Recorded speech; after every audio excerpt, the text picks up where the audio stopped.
என்ன பார்க்குறீங்க? இவ்வளோ சூப்பராக காய்கறி கட்டியிருக்கேன்னு இந்த எக்ஸ்பர்ட் யாருன்னு தானே கேட்குறீங்க? நான் தான். வெஜிடேபிள் கட் பண்ணால் மட்டும் பத்தாது, இந்த குப்பையும் நம்ம தான் அள்ளணும். ஏன்னா வேறு யாரும் இல்லை. அதையும் க்ளீன் பண்ணி வச்சுட்டு நூடுல்ஸ் செய்ய போகலாமா?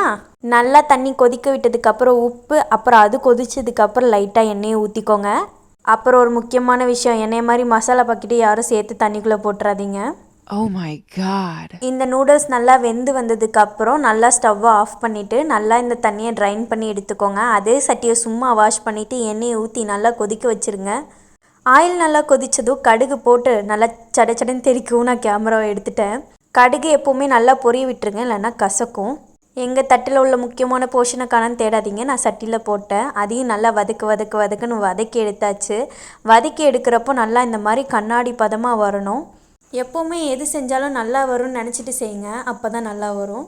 அப்புறம் என்ன, காரத்துக்கு 2 பச்சை மிளகாய் தூக்கி போட்டேன். அது கூட குடமிளகாவும் போட்டுட்டு நல்லா வதக்குனதுக்கப்புறம் எல்லா வெஜிடேபிள்ஸும் தூக்கி கொட்டி வதக்க ஆரம்பிச்சிட்டேன்.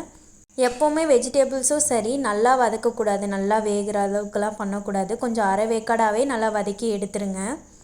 இதே மாதிரி நல்லா வதங்கினதுக்கப்புறம் மசாலா கொட்டி நல்லா வதக்கிடுங்க. இந்த மசாலா என்னென்னு தெரியுதா? நான் தண்ணிக்குள்ளே போட்ட மசாலா தான்.